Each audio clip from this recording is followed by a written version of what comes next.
Kulong ang isang magnanakaw umano ng motorsiklo na naaresto sa follow-up operation ng mga pulis sa Coronadal.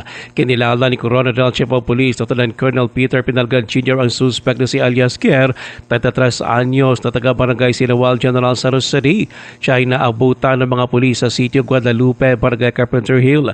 Hinamol ng mga pulis ang suspect matapos i-report ng isang Cyrus Niel de Vinagracia, 35 anyos na bartender ang pagkawala ng kanyang motorsiklo. Sumbong pa ni Gracia sa mga pulis, tinangay ang kanyang motor habang nakapark sa harap ng kanilang bahay sa Barangay Zone 4 pasado alas 9 ng gabi kamakalawa. Nabawi ng mga pulis sa suspect ang ninakaw umano nitong motor. Ito nang ika-apat na insidente ng motorcycle theft sa Coronadal mula Enero hanggang ngayong Pebrero.